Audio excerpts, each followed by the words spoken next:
Et un autre Noël où les visites sont restreintes dans les résidences pour aînés et les CHSLD.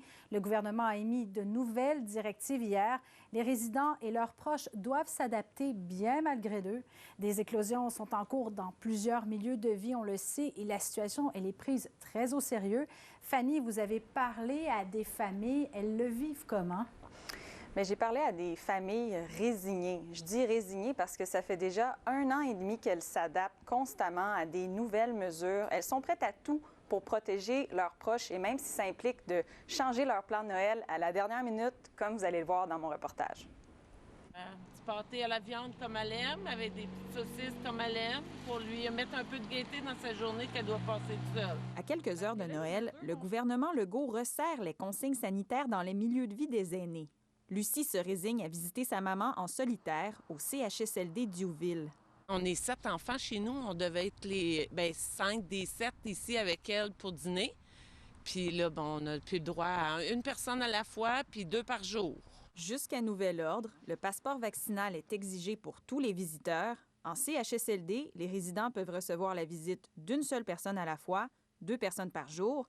En RPA, les résidents peuvent recevoir 2 visiteurs à la fois, 4 personnes par jour. Et en cas d'éclosion, les règles sont encore plus strictes. Malgré tout, ces restrictions sont accueillies comme un compromis acceptable puisque les visites ont déjà été complètement interdites lors de la première vague. On a gardé les proches aidants, on a gardé les visiteurs pour venir voir nos proches, nos personnes âgées, les gens hébergés en CHSLD. On a permis aux gens en RPA d'aller dans les aires communes en autant qu'ils soient protégés.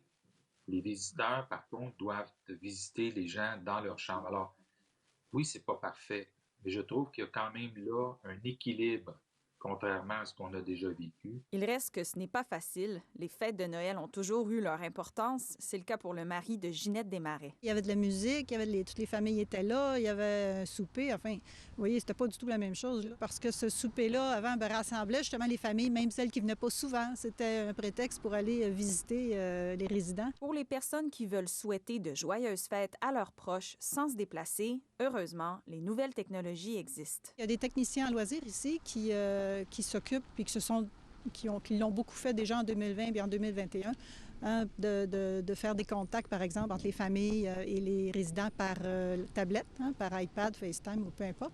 J'ai amené du chocolat puis des chaussettes chaudes. Surtout, ne jamais oublier qu'un simple appel ou une petite gâterie peut amener un peu de douceur à nos aînés. C'est de leur montrer qu'on est là puis de leur passer le message que tout le monde pense à eux autres. Ici Fanny Geoffrion, Radio-Canada, Sherbrooke.